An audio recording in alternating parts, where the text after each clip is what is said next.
Em entrevista ao apresentador da Atena, o presidente Jair Bolsonaro foi questionado sobre sua proposta de isolamento vertical, que isola os grupos de risco sem destruir completamente a economia. Bolsonaro disse: "Tenho informações de que vários governadores já anunciam a suspensão da quarentena ou, paulatinamente, estimular que o comércio seja reativado, porque o dia seguinte está se mostrando bastante sombrio na economia brasileira. Alguns falam que estou preocupado com a economia e não com vidas. Não é isso.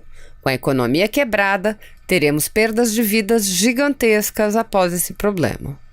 Bolsonaro apontou as consequências de se ter uma grande massa de desempregados, lembrando que, além das demissões das empresas, ainda há imensa quantidade de autônomos sem trabalho. O presidente lembrou que os cerca de 40 milhões de trabalhadores informais foram duramente atingidos e, via de regra, não tem poupança. E apontou: "O povo quer trabalhar." O presidente afirmou que começa agora uma conscientização por parte dos governadores, que precisam flexibilizar as medidas restritivas. Bolsonaro lembrou que sua posição sempre foi de que o povo tem que trabalhar. Ele disse: "Quem está desempregado e puder ficar em casa, fique em casa. Quem tem que trabalhar, vá trabalhar. Sei que fui muito criticado quando falei de histeria lá atrás. E hoje em dia tem muita gente falando que foi uma histeria sim. Foi um clima de pavor e de pânico que criaram junto à população." Bolsonaro disse que é essencial desfazer o clima de pânico e buscar partir para a normalidade. Ele garantiu: "Nós estamos fazendo a nossa parte, preparando leitos de UTI, respiradores, etc. Mas o Brasil não pode parar e só pensar na pandemia." O presidente lembrou que atendimentos e cirurgias foram adiadas e tudo isso terá que ocorrer mais à frente. E lembrou que quadros que hoje são simples podem se agravar. O presidente também apontou que, além da histeria criada por setores da imprensa, há agentes políticos com interesse em inflar números. Ele apontou: "Quem pode trabalhar tem que voltar a trabalhar. Vamos tocar o barco, o Brasil não vai parar. Em alguns estados, ninguém mais está morrendo de H1N1, só do vírus. Parece que há uma intenção de potencializar isso." Bolsonaro pediu: "O Brasil tem que voltar à normalidade imediatamente." O presidente apelou aos governadores que suspendam as medidas exageradas. Ele disse: "Não deu certo, né? Num primeiro momento houve aplausos, num segundo momento agora a situação complica." O presidente apontou que, em meio à pandemia, haverá mortes inevitáveis. Ele disse: "Alguns vão morrer? Vão morrer. Essa é a realidade." Ele lembrou que, como chefe de Estado, tem o dever de falar a verdade ao povo. Questionado sobre um estudo que apontaria para uma projeção de 400 mil fatalidades no Brasil, Bolsonaro perguntou: "No mundo todo, até agora houve 20 mil. Por que só no Brasil haveria 400 mil? No meu entender, é chute ou tem algum interesse econômico em jogo. Só posso entender dessa maneira." O presidente também questionou os interesses por trás dos números aparentemente inflados de alguns estados. Como exemplo, Bolsonaro disse que não estava acreditando muito nos números de São Paulo, especialmente após um decreto que obriga os profissionais de saúde a declararem morte pela pandemia mesmo quando não há certeza. E acrescentou: "Não pode ser tratado dessa maneira. Se todos estão com a mesma doença, é sinal que o Estado está fraudando. É querer fazer uso político de números." Bolsonaro disse que, embora cada governador tenha a liberdade de fazer o que quer, espera que os que percebem que exageraram voltem atrás. Ele lembrou que, quando fez seu pronunciamento em rede nacional, houve muitas reclamações, mas após reflexão, considerou que a aceitação está sendo excelente porque ele disse que o Brasil tem que trabalhar.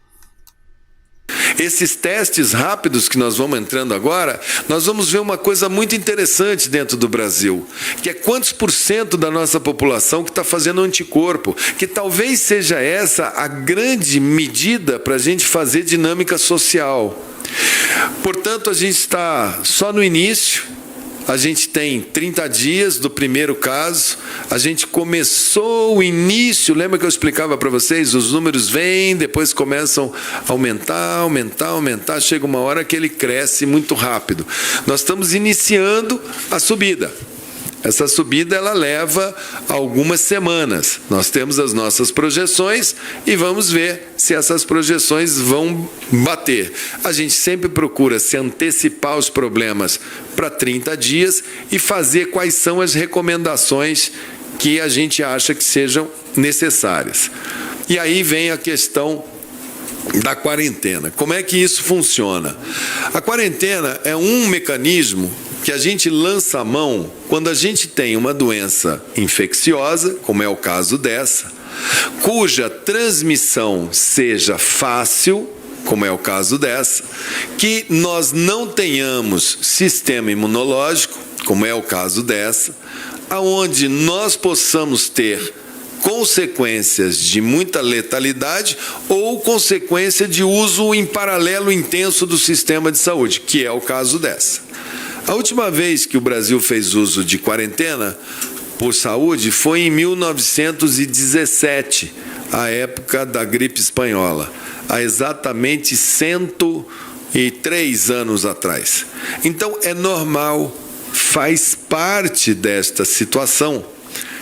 Quando se fala em quarentena, nós errarmos ou calibrarmos ou fazermos projeções e momentos um pouco fora e questionáveis por A, por B ou por C.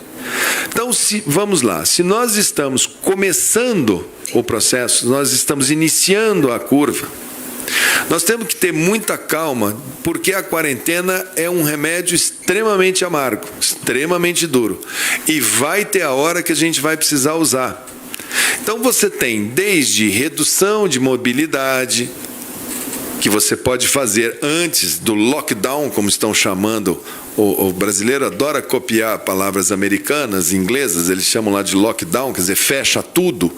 Antes de adotar o fecha tudo, existe a possibilidade de trabalhar por bairro, existe a possibilidade de fazer redução de mobilidade urbana em determinados aparelhos. Existem uma série de medidas que vai se tomando até que você tenha um patamar. Aí você chega, quando eu chegar neste patamar, eu passo a considerar conter um bairro, conter uma cidade. Nós saímos praticamente do início dos números para praticamente um efeito cascata de decretação de lockdowns em todo o território nacional em paralelo, como se nós estivéssemos todos em franca epidemia. E isso causa uma série de transtornos para o próprio sistema de saúde, que é a única razão das nossas medidas aqui. Nós não vamos mudar 1 milímetro do nosso foco na vida. Nós vamos focar na vida durante todo esse tempo. Nós não vamos perder o foco que nós já construímos, estamos todos muito conscientes no foco da vida, da proteção à vida. Mas quando nós vemos que determinadas medidas colocam em risco também, vocês ouviram aqui várias vezes a gente falar, não consigo chegar à vacina porque não tem mais o avião, não consigo produzir o ventilador porque o funcionário não chega na firma de ventilador, não consigo fazer determinada coisa por causa disso ou daquilo. Todas essas situações, quando vai se fazer um procedimento desse, elas têm que estar muito bem pactuadas. Tem países que trabalham por cores. Olha, um veículo for selo azul, por exemplo, é saúde. Se for selo amarelo, é segurança. Se for selo branco, é jornalismo. Se for selo... E você vai trabalhando com as vias abertas para aquele pessoal poder andar. Vai se trabalhando de uma maneira também coletiva, onde se coloca, olha, eu vou começar no dia tal e vou terminar no dia tal, porque quarentena sem prazo determinado para terminar, ela vira uma parede na frente das necessidades das pessoas, que precisam comer, que precisam abastecer suas casas, que precisam ir no supermercado, que precisam dos gêneros, que precisam ir e vir, porque isso faz parte da própria sobrevivência.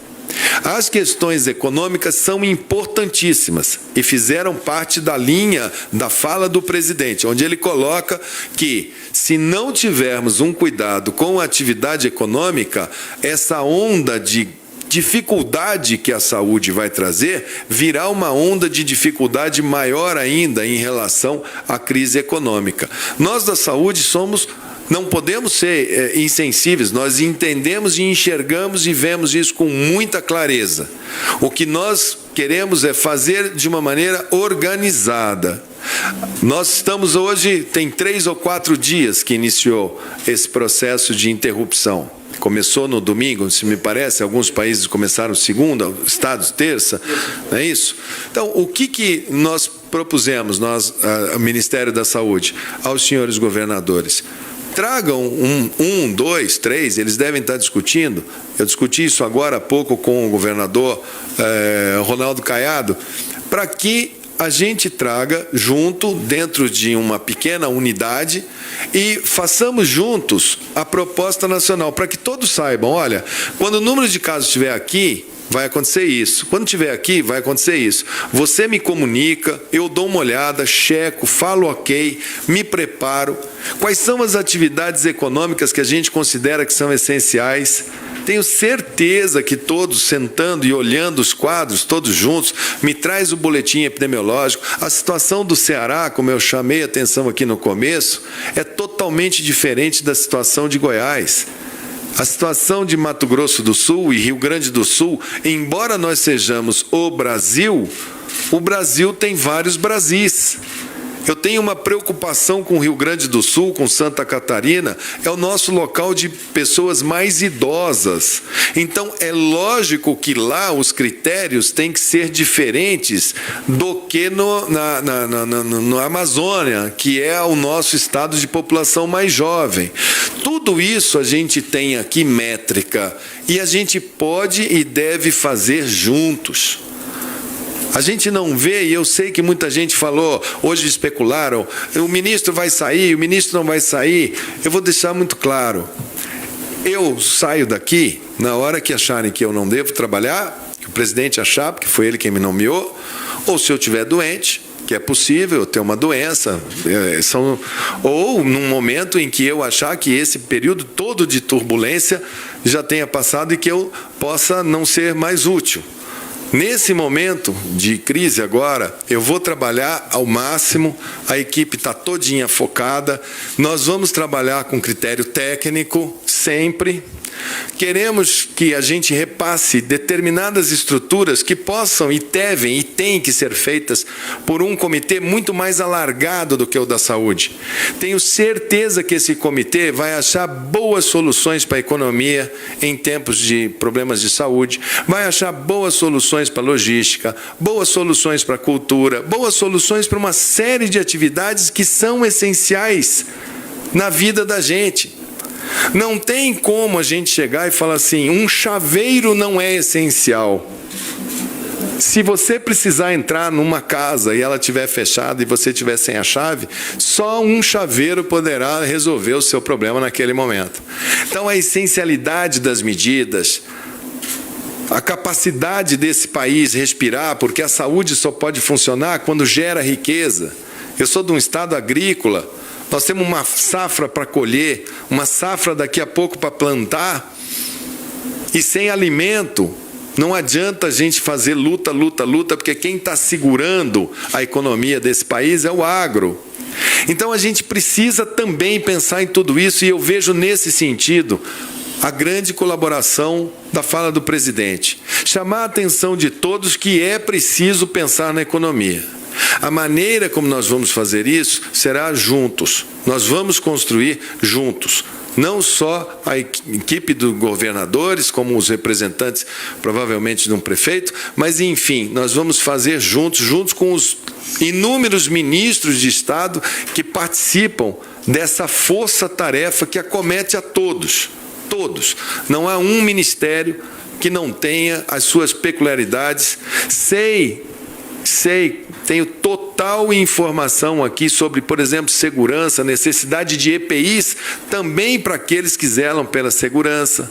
Conheço toda a situação ligada aos demais ministérios, sei o quanto que eles são afetados por isso. A saúde não é uma ilha, nós não vamos nos tratar isoladamente, não existe só coronavírus. Nós temos um sistema de saúde que tem que trabalhar. Eu tenho recebido médico fechando consultório de ginecologia, consultório de pediatria, clínicas de ultrassonografia, laboratórios de análises clínicas. A vida continua, outras doenças acontecem, as pessoas têm que ser atendidas, as pessoas têm dor de dente, as pessoas têm necessidades, as pessoas estão em tratamento. As coisas continuam, os arquitetos têm que trabalhar, têm que projetar. Nós entendemos tudo isso.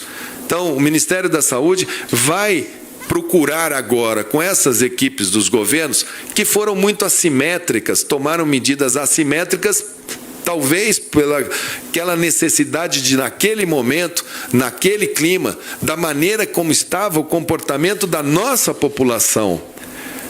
Enquanto o Ministério da Saúde passou aqui o mês de janeiro, de fevereiro, de março, recomendando, orientando, pedindo para as pessoas parece que a ficha não caía. Estava todo mundo numa praia, estava todo mundo andando para lá e para cá, todo mundo em bar, todo mundo bebendo, todo mundo achando graça, fazendo piada.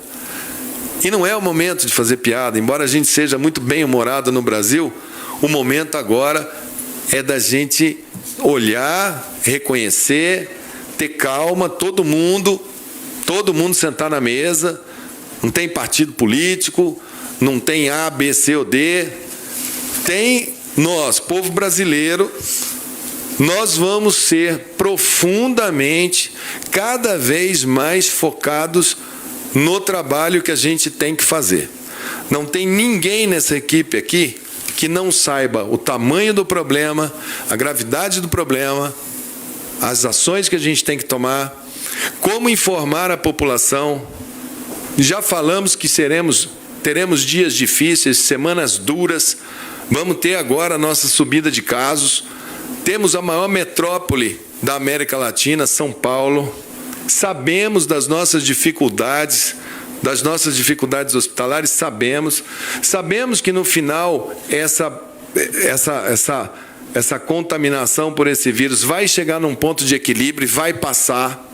Sabemos que isso deve ter acontecido na China num número astronômico de casos, que por algum motivo ficou embaixo do tapete, e é isso que fez com que todo mundo ficasse aguardando, porque passou-se a percepção de que eram poucos casos.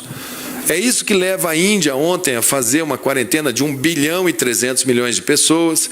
É isso que leva a Inglaterra a parar a Inglaterra. É isso que leva a Espanha a estar com a dificuldade, com o sistema colapsado, que é aquilo que vocês têm visto, pessoas em ringue de patinação servindo de câmara fria. É isso que leva Nova York. A prefeitura está extremamente preocupada com a capacidade do sistema de saúde de Nova York não aguentar, e é isso que vai trazer para nós. E não será culpa de A, de B ou de C, será a nossa história. E talvez ao término dessa história a gente saia maior para poder dialogar e ver que não dá mais para a gente não ter saneamento, não dá mais para a gente ter favela, habitação inadequada e achar que aquilo é uma cultural, que aquilo é uma comunidade cultural. Não é, aquilo são pessoas. Não dá para a gente ter o sistema de transporte hiperlotado que a gente tem e achar que aquilo é cultural, que aquilo é assim mesmo, que é o jeitinho brasileiro. A gente vai ter que sair disso sem vencedor, sem perdedor. Sem ataque, sem apontar dedo para A, para B ou para C.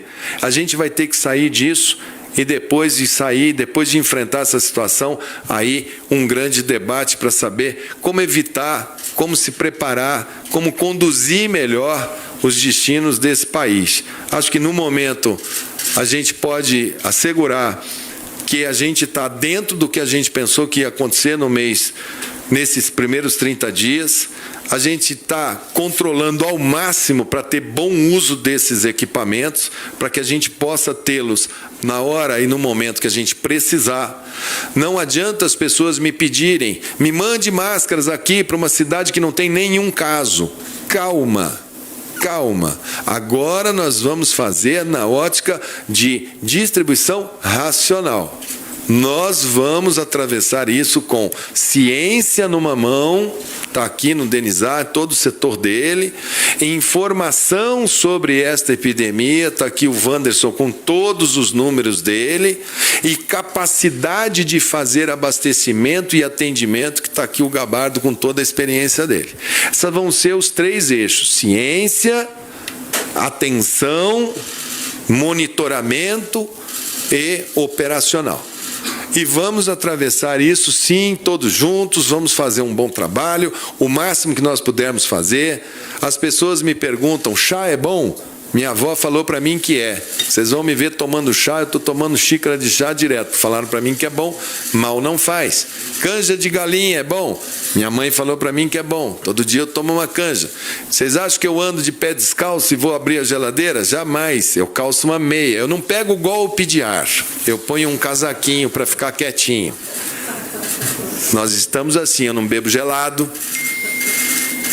Porque isso é o que a gente sabe que funciona, porque é o que a gente aprendeu com os nossos pais numa época que tinha gripe e não existia remédio. No mais, oração é bom? Me perguntaram outro dia se as igrejas devem estar abertas, devem estar fechadas, que fiquem abertas, só não se aglomerem, mas rezem, orem. Fé é um elemento de melhora da alma, do espírito. Os pastores, padres, preguem pela televisão, preguem pela internet, as pessoas precisam, façam suporte telefônico, farmácia popular. Outro dia estavam me falando, Denizar, que a pessoa tem que ir lá para trocar a receita, não é isso? Como é que é a história? Aquilo é inadmissível, porque a farmácia popular, a pessoa tem que trocar a receita para poder ter o medicamento, não é isso? Não, isso já mudou, ministro. Já mudou. Nós ampliamos o prazo. A dispensação de medicamentos hoje é feita ao invés de 30 dias, 90 dias, o paciente recebe o quantitativo para 90 dias. Isso. E ampliamos o prazo de validade da receita exatamente para dar mais comodidade aos pacientes e evitar a necessidade isso para os idosos, isso é uma segurança, a gente explica para eles, porque eles falam assim, eu preciso sair daqui porque eu tenho que ir lá no meu médico para trocar a receita, porque senão eu vou ficar sem meu remédio.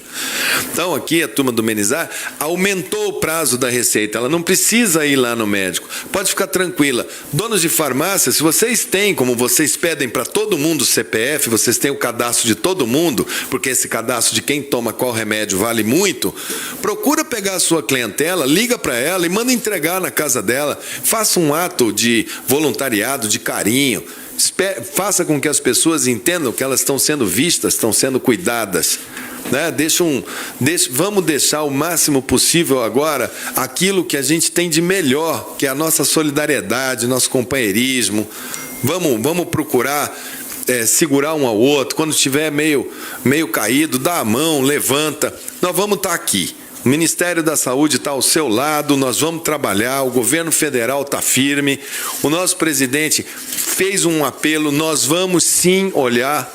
Tem 2 maneiras de se fazer eventuais quarentenas, tem essa que é horizontal, tem uma que é a chamada vertical, que é quando você chega e fala assim, olha, o risco do pessoal de 49 anos para baixo é tão baixo, que se eles tiverem um bom comportamento social, você pode soltar. Isso tudo vai vir aqui, está estudando, tem um bando de gente estudando, tem salas de situação, tem epidemiologistas daqui, de fora. Nós não vamos fazer nada que a gente não tenha confiança que a gente pode sugerir. Acho que o momento é um momento para a gente se unir, um momento para a gente andar, está tudo bem. Os governadores rapidamente vão reposicionar. A gente tem que melhorar esse negócio de quarentena. Ficou muito desarrumado, não ficou bom. Foi precipitado, foi cedo. Foi uma sensação de entramos e agora como é que saímos. Então as pessoas têm que saber, olha, se vamos fazer um sacrifício de 1 semana agora, vamos. Se daqui a 2, 3 semanas chegarmos nesse patamar, talvez tenhamos que parar por mais tanto. E assim a gente vai junto. Dançar essa sanfona de para um pouquinho, pode andar, para ver se a gente sai disso o mais rápido possível.